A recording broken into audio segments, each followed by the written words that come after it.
Wih,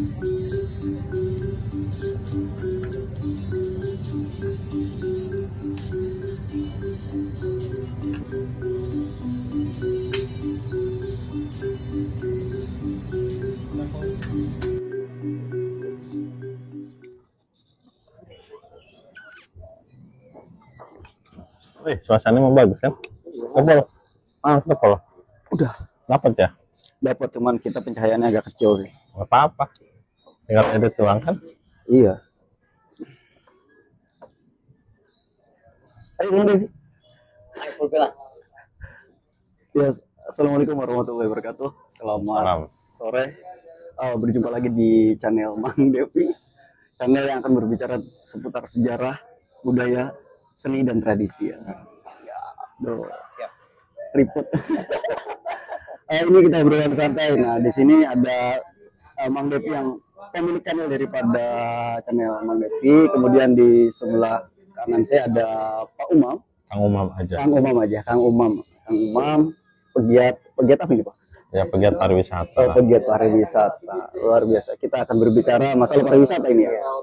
Ya, kita akan berbicara pariwisata, bagaimana pariwisata yang ada di mana, Kota Serang atau Banten. Kita akan berbicara di mana?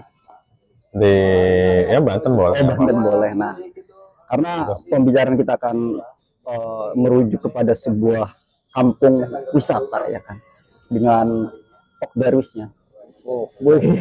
Sama desa wisata. Sama desa wisatanya ya kan. Nah, Pak Umam sendiri kegiatannya sekarang ngapain aja Pak? Saya tetap sebagai ngajar, sebagai dosen di Universitas Banten Jaya. Siap. Itu aktivitas utama ya. Aktivitas utama tetap mengajar di kampus Universitas Banten Jaya. Saya di prodi kewirausahaan. Tapi saya tidak full ngajar dari Senin sampai Jumat ya. Atau sampai Sabtu atau hari gitu ya. Jadi selebihnya main-main ke desa. Selebihnya main-main ke desa. Emang desa itu tempat healing terbaik sebenarnya kan. Dari hiruk pikuk kota gitu. Nah, terkait masalah desa wisata atau kampung wisata yang Pak Umam lakukan sekarang ini Pak. Ya. Apa sih arah Pak Umam untuk membangun itu kan gitu kan? Kalau membangun itu kan diserahkan yang paling paham orang desanya ya. Orang desanya ya? Iya, bukan saya. Saya hanya sebagai inilah kawan desa saja gitu. Kawan desa saja, membersamai dengan masyarakat, maunya seperti apa, gimana kalau desanya ini dijadikan satu desa wisata. Tentu menjadikan desa wisata kan ada syarat dan ketentuan yang berlaku ya. Iya. Yang penting adalah ada uniqueness. Ada keunikan dari desa wisata tersebut. Keunikannya apa ya? Dari segi sejarahnya ada, dari segi budaya, kemudian dari ekonomi kreatifnya juga ada keunikan tersendiri yang tidak mungkin tidak ditemukan di beberapa tempat yang ada walaupun ada di Banten gitu kan. Ya. Seperti itu. Tapi kalau pro kontra ketika berbicara masalah kampung wisata kan ya pasti terkait masalah ekonomi ya kan, kita berbicara finansial. Apakah ada pro kontra dari masyarakat atau enggak? Oh, sangat banyak gitu ya. Sebenarnya bukan terkait dengan ekonomi saja ya. Yang pertama adalah bahwa disadari bahwa pariwisata itu masih beranggapan pariwisata itu adalah suatu kegiatan yang negatif. Banyak mudorotnya. Iya. Ya kan? Di situ ada transaksi mungkin hubungan tanpa status atau hubungan bebas, ada narkoba, ada miras gitu kan. Anggapan itu masih mengalir ke masyarakat secara luas, apalagi ke tokoh masyarakat. Itu diwajari, dimaklumi gitu kan. Karena memang melihat pariwisata yang jadi indikator ya pariwisata terkenal yang ada di Indonesia dengan ciri keglamorannya sehingga sehingga menyimpulkan bahwa pariwisata sama dengan kegiatan negatif. Sekarang apa bedanya antara kampung wisata dengan kampung budaya? Kalau kampung wisata atau kita sebut dengan desa wisata ya. Kalau di desa wisata itu kan kalau menurut dari penerjemahan dari Kemenparekraf ada beberapa indikator. Misalkan ada di situ atraksi pengunjung, di situ ada budayanya, ada sejarahnya gitu ya. Kemudian ada buatannya. Kemudian yang kedua adalah punya kelembagaannya. Kelembagaan biasanya dikelola oleh masyarakat. Dalam hal ini biasanya BUMDes atau Pokdarwis. Nah, yang ketiga, dia punya tidak ekraf atau ekonomi kreatifnya gitu kan. Ada tidak? Ya, ekonomi kreatif itu kan macam-macam ya, ada kulinernya, ada kriaknya atau kerajinan tangan dan lain sebagainya. Nah, dalam satu desa wisata ada tidak, mereka wajib memiliki homestay. Homestay itu adalah hunian sementara untuk pengunjung. Artinya memberdayakan rumah-rumah penduduk di desa itu tanpa harus membangun rumah, tapi pemanfaatan rumah bisa dijadikan sebagai tempat tinggal sementara ya oleh para wisatawan. Otomatis beda lah antara hotel dengan homestay lah. Artinya dari segi fasilitas dan lain sebagainya. Kemudian digital juga harus ada. Nah, terkait pertanyaan Mang Devi tadi, bahwa di desa wisata itu biasanya ada uniqueness. Nah, salah satunya adalah budayanya itu. Budaya yang bisa saja hanya dimiliki oleh desa tersebut, tidak dimiliki oleh desa orang lain. Misalkan pencak silat. Misalkan kalau yang umum itu kan pencak silat, apa namanya, macam-macam ya, ada kulinernya, ada kriaknya atau kerajinan tangan dan lain sebagainya. Nah, dalam satu desa wisata ada tidak, mereka wajib memiliki homestay. Homestay itu adalah hunian sementara untuk pengunjung. Artinya memberdayakan rumah-rumah penduduk di desa itu tanpa harus membangun rumah, tapi pemanfaatan rumah bisa dijadikan sebagai tempat tinggal sementara ya oleh para wisatawan. Otomatis beda lah antara hotel dengan homestay lah. Artinya dari segi fasilitas dan lain sebagainya. Kemudian digital juga harus ada. Nah, terkait pertanyaan Mang Devi tadi,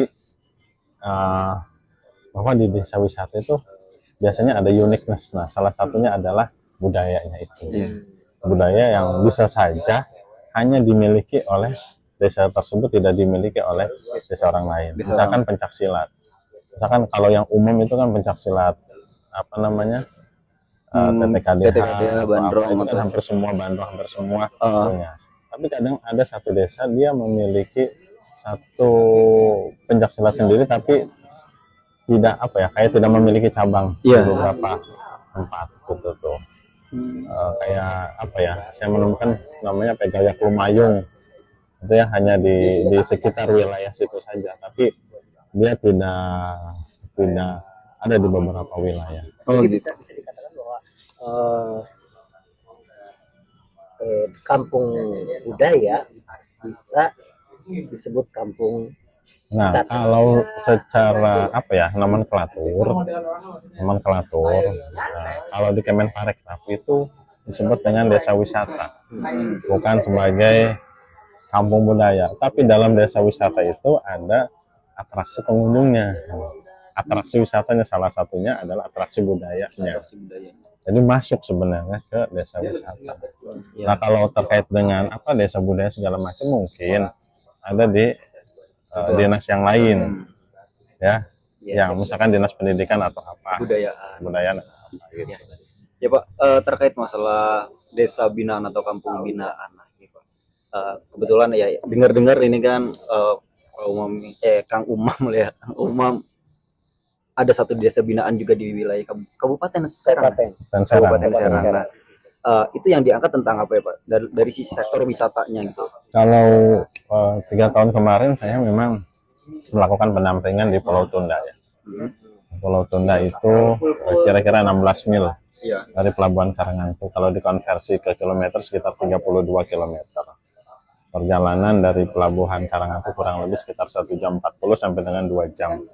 Kalau kondisi cuacanya bagus gitu kan. Memang yang diangkat di sana atraksinya memang kebanyakan atraksi air. Ya, yang menjadi highlight ya istilah pariwisatanya itu adalah alam bawah lautnya. Kayak Karimun Jawa gitu. Ya, kayak model Karimun Jawa atau Bunaken lah kalau di wilayah Sulawesi gitu kan. Itu yang menjadi daya tarik utama wisatawan datang ke sana. Aktivitasnya aktivitas snorkeling, kemudian yang kedua adalah diving. Gitu. Nah, saya mendampingi ke sana tidak hanya pada kalau atraksi snorkeling diving mah itu yang memang utama. Tapi bagaimana kita juga pendekatan ke masyarakat, bagaimana masyarakat ini ketika datang bisa disambut dengan baik. Ya ada ramah tamahan dengan cara-cara pariwisata, sabta pesonanya, sadar wisata dan lain sebagainya. Kita mencoba masuk seperti itu gitu kan, cara menyajikan makanan sampai hal-hal yang sifatnya misalkan piring, minuman segala macam, bagian mana menyajikan, itu kan ya. Kita memang coba melakukan pendekatan karena yang kita bawa adalah yang datang ke situ adalah wisatawan yang otomatis sudah melek. Ya melek secara teknik ramah tamahan, fasilitas, sampai dengan tingkat higienitas. Memang benar-benar harus dijaga gitu tuh.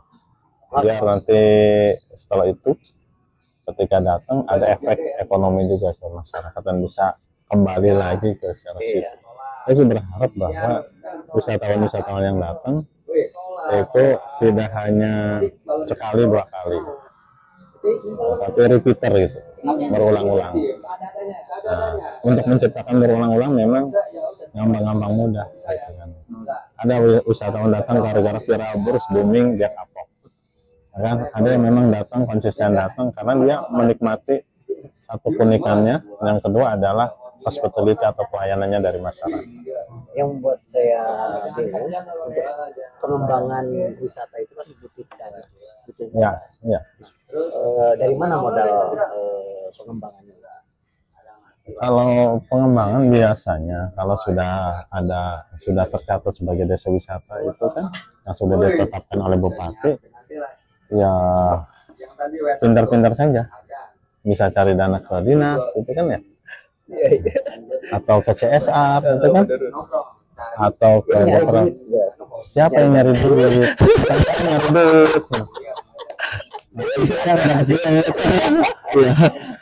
Tidak ada pemerintah di sana. Pemerintah itu harus hadir ketika desa wisata itu sudah disahkan, karena yang mengesahkan itu adalah pemerintah. Untuk dana sendiri pemerintah tidak ikut ambil. Nah, pemerintah itu ketika sudah digulirkan, dicanangkan sebagai desa wisata, kemudian ada SK penetapan, ya otomatis lah pemerintah wajib hadir di desa wisata. Dalam bentuk apa? Hadir itu misalkan memberikan edukasi masyarakat dalam bentuk pelatihan, pemberdayaan masyarakat dan lain sebagainya, SDM pariwisatanya. Kemudian yang kedua dalam bentuk fisik, penataan tata kelola destinasi yang datang karena dia menikmati satu keunikannya, yang kedua adalah hospitality atau pelayanannya dari masyarakat. Yang membuat saya bingung, untuk pengembangan wisata itu kan butuh dana, butuh Ya. Dari mana modal pengembangannya?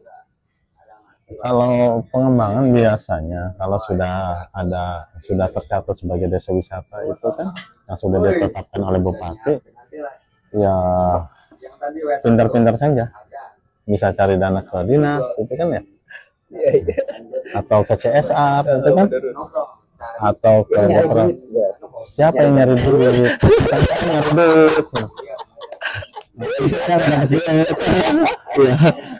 Tidak ada pemerintah di sana. Pemerintah itu harus hadir ketika desa wisata itu sudah disahkan, karena yang mengesahkan itu adalah pemerintah.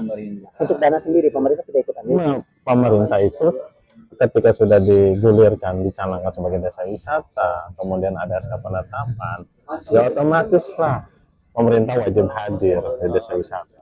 Dalam bentuk apa?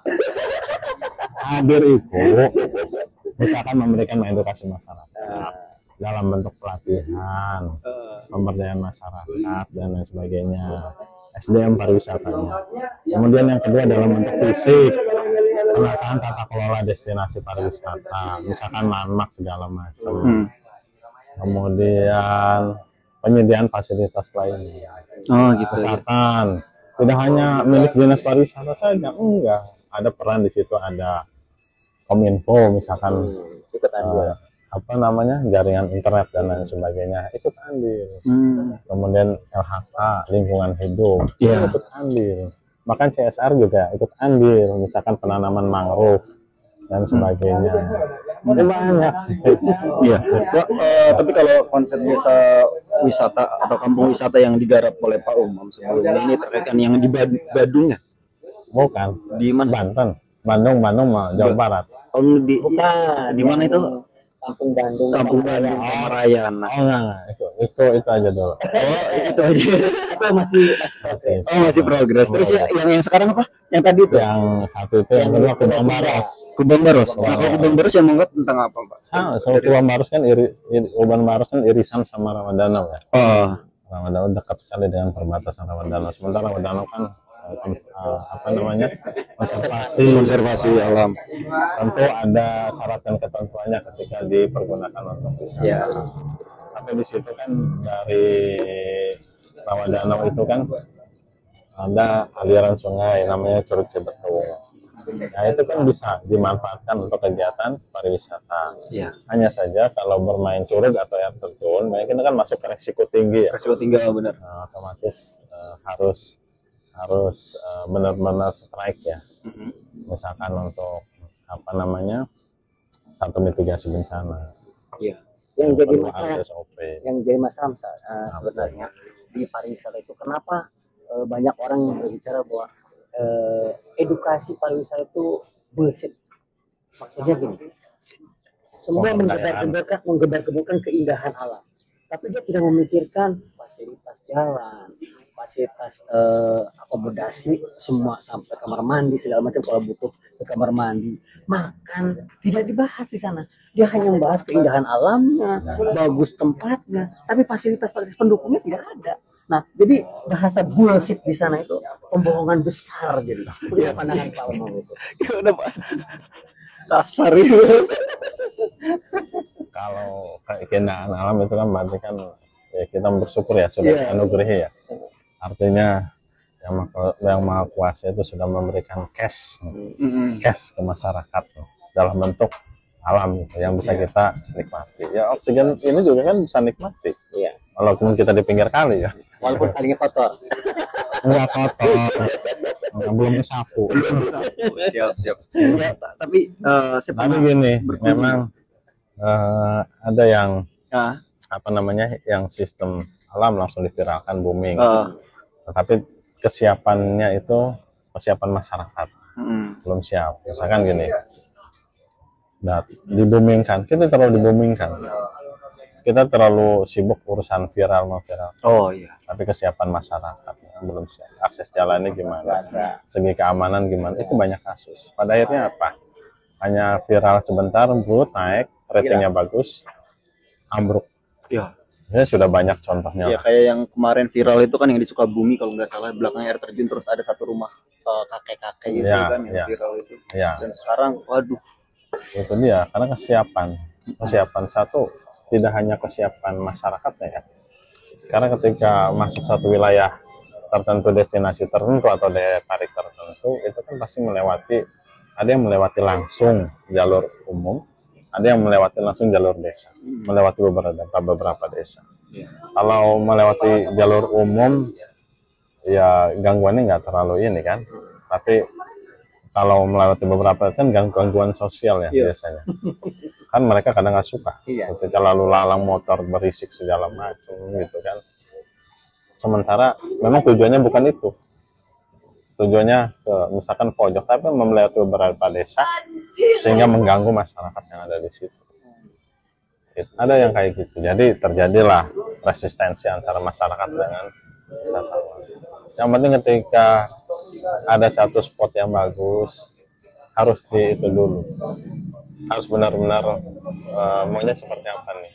Iya. Ada kesepakatan segala macam pemberian masyarakat. Iya. Ada terus hancur. Salah satu contoh Banyak. Iya.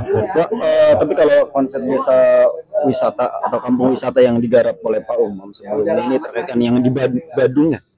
Bukan. Di mana? Banten. Bandung Jawa Barat. Oh, di mana itu? Kampung Bandung. Pamaraya. Oh enggak. Itu aja dulu. Oh, itu aja. Itu masih progres. Oh, masih progres. Terus yang sekarang apa? Yang tadi itu? Yang satu itu, yang kedua Kubang Baros. Kubang Baros. Nah, kalau Kubang Baros yang mengangkat tentang apa, Pak? Kubang Baros kan Kubang Baros kan irisan sama Ramadhanau ya. Oh. Ramadhanau dekat sekali dengan perbatasan Ramadhanau. Sementara Ramadhanau kan apa namanya, Konservasi alam. tentu ada syarat dan ketentuannya ketika dipergunakan untuk wisata. Ya.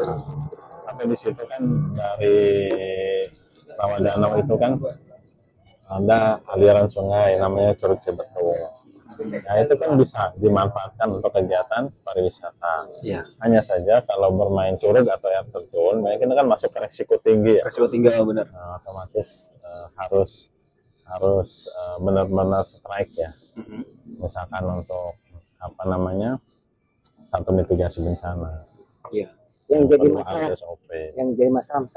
sebenarnya di pariwisata itu kenapa banyak orang yang berbicara bahwa edukasi pariwisata itu bullshit.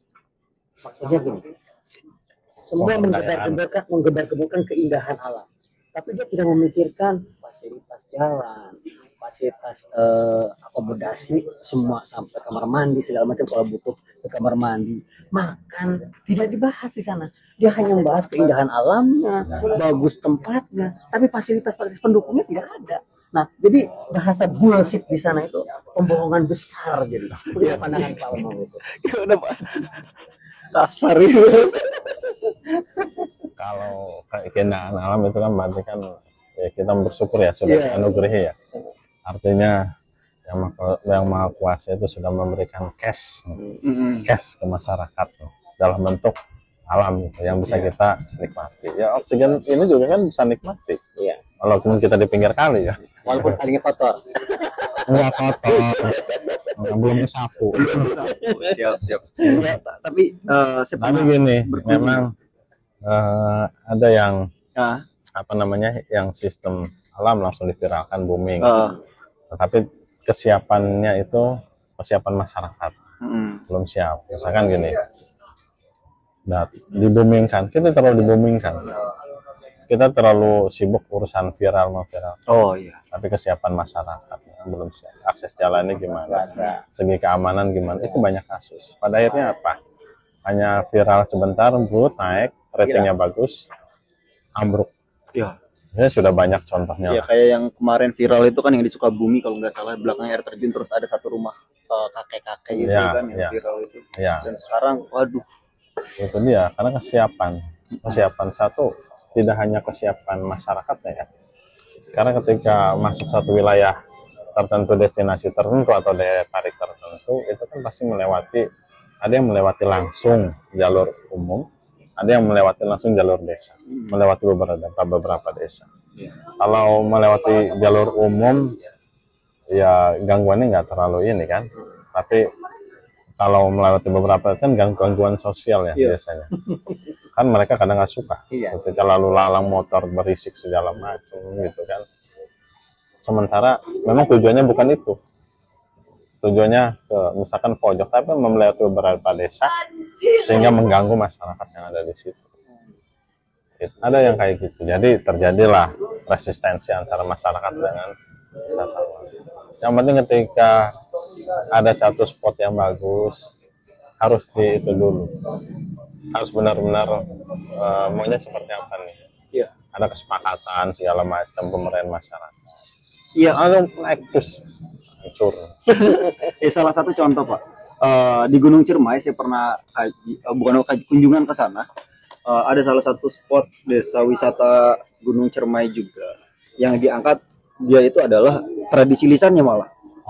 Tradisi lisannya. Okay. Dan itu menjadi desa wisata terbaik nomor 2 di Asia Tenggara, Pak.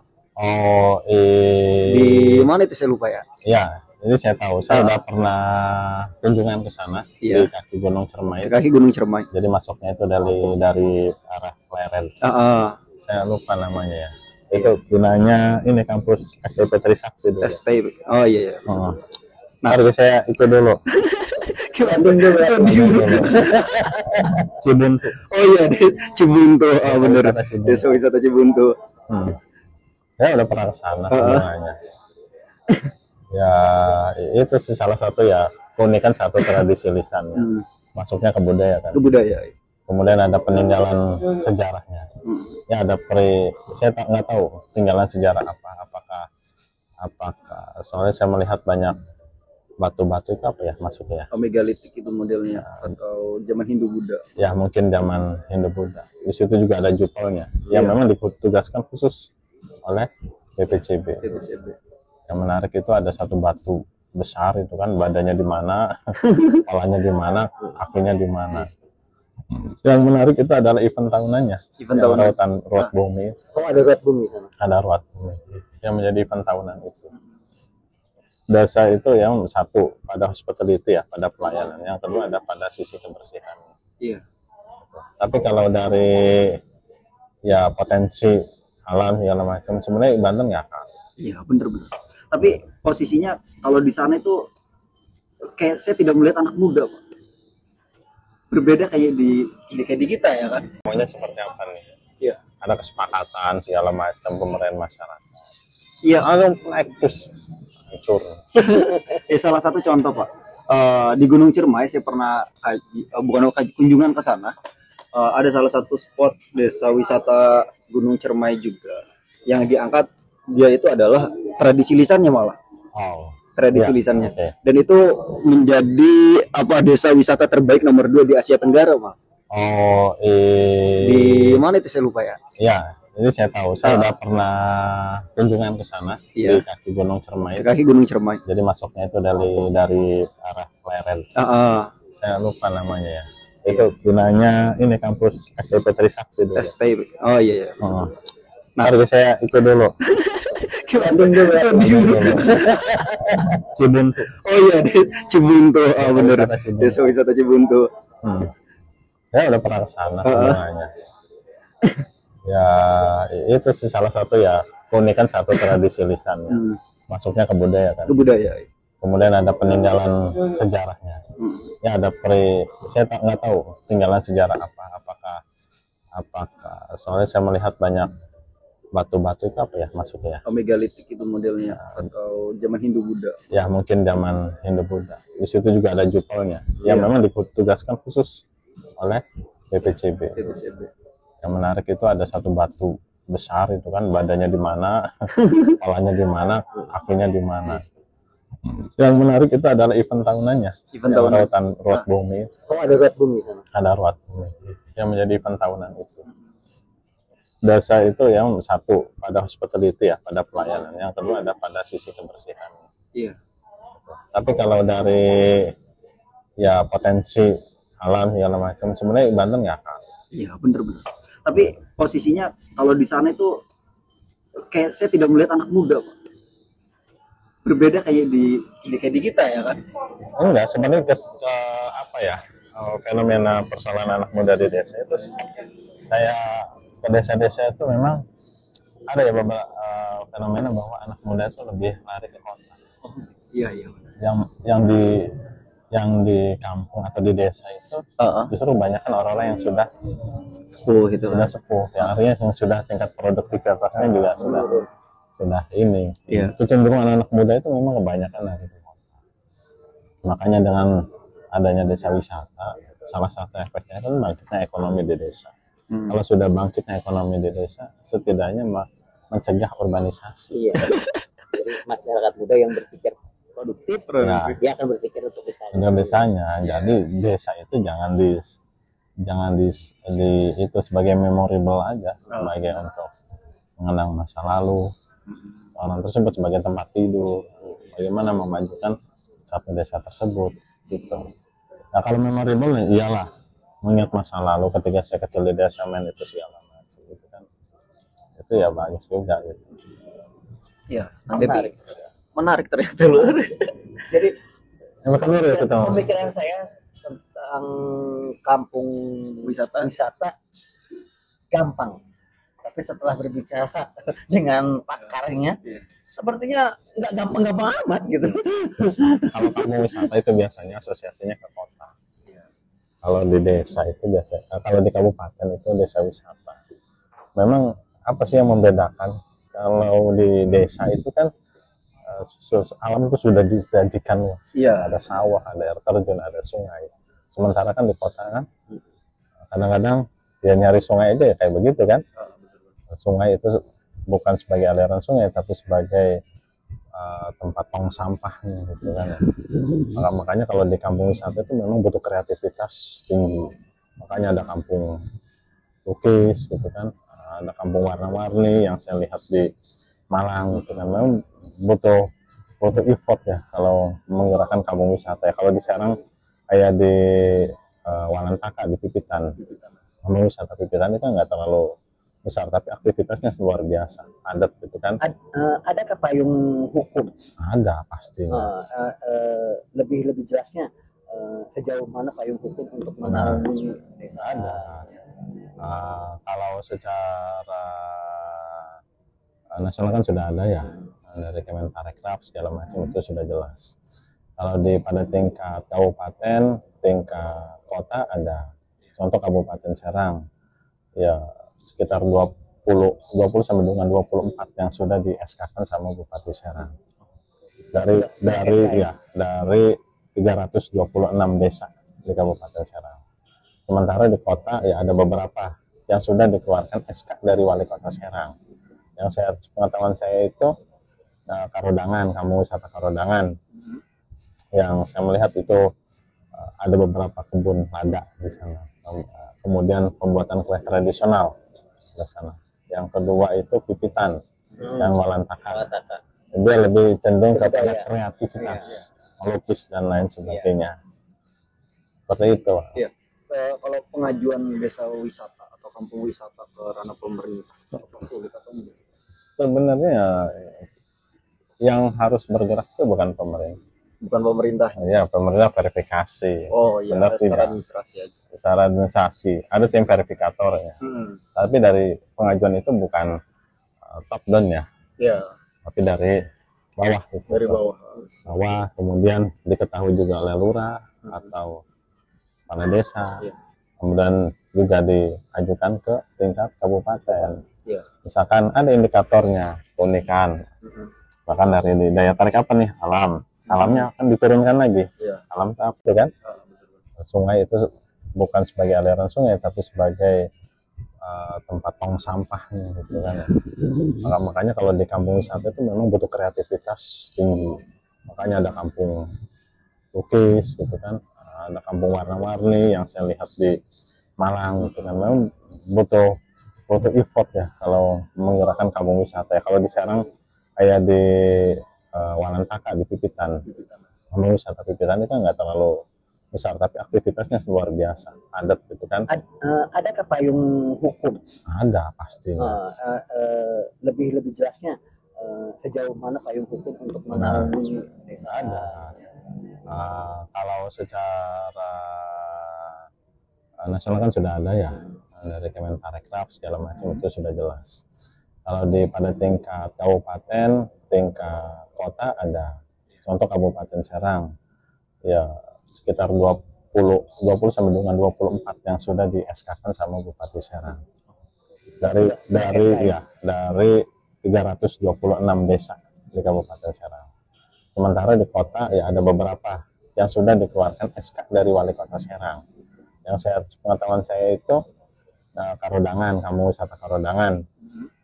Yang saya melihat itu ada beberapa kebun lada di sana. Kemudian pembuatan kue tradisional di sana. Yang kedua itu Pipitan, yang Walantaka. Dia lebih cenderung kepada kreativitas, melukis dan lain sebagainya. Seperti itu. Iya. Kalau pengajuan desa wisata atau kampung wisata ke ranah pemerintah, apa sulit atau enggak?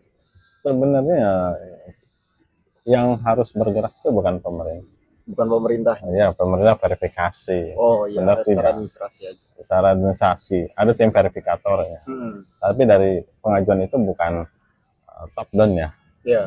Tapi dari bawah gitu. Dari bawah. Kemudian diketahui juga oleh lurah atau kepala desa. Iya. Kemudian juga diajukan ke tingkat kabupaten. Iya. Misalkan ada indikatornya, keunikan. Bahkan dari daya tarik apa nih? Alamnya akan diturunkan lagi. Iya. Alam itu apa? Bisa laut, bisa gunung, kan? Bisa sungai dan lain sebagainya. Budaya nanti diturunkan lagi. Budayanya apa yang menarik? Pencak silat. Pencak silatnya apa? Oh gitu. Pencak silat TTKDH. Nah ada deskripsinya. ada storytelling lah, TTKDH, sejarah kayak gimana dan lain sebagainya. Itu dituangkan, harus dituangkan gitu kan. Ada makanan khas tradisional, misalkan apa? Pak, kita punya rabeg. Rabeg kan memang secara nama sama ya. Iya. Tapi ternyata masing-masing daerah itu ternyata beda-beda secara rasa. Misalkan kita ngomong kabupaten kota lah, rabeg yang ada di Ciruas, yang ada di Kabupaten Serang ya, rabeg ada yang Kota Serang, sama rabeg yang ada di Kota Cilegon. Ternyata beda-beda. Beda-beda. Kalau di Kota Cilegon lebih keruh ya, Lebih keruh. lebih keruh, rasanya agak pedas kan. Pedas.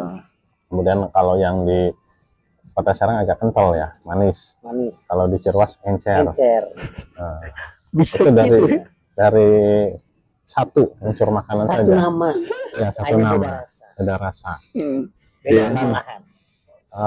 Pada sistem teknologi pengolahannya beda.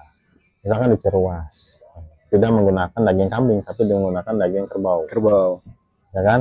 Sama-sama rabeg. Sama-sama namanya rabeg.